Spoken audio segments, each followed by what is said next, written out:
అనంతపురం జిల్లా మడకశిరలో దివ్యాంగుల జీవితాల్లో వెలుగులు నింపే కార్యక్రమం నిర్వహించారు ఎమ్మెల్యే ఎంఎస్ రాజు.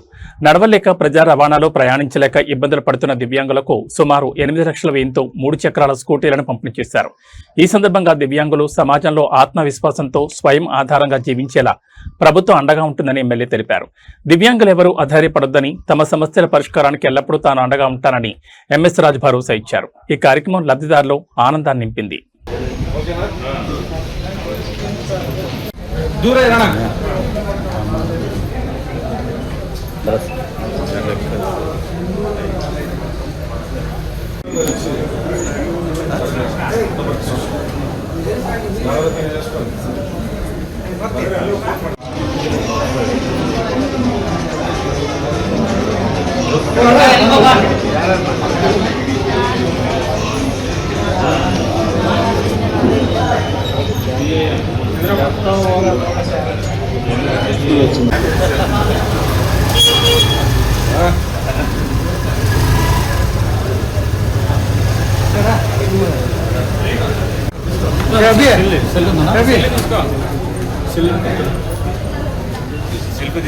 మీరు అన్నా ఎందుకు పోరాడు నువ్వు సార్ రేపు సార్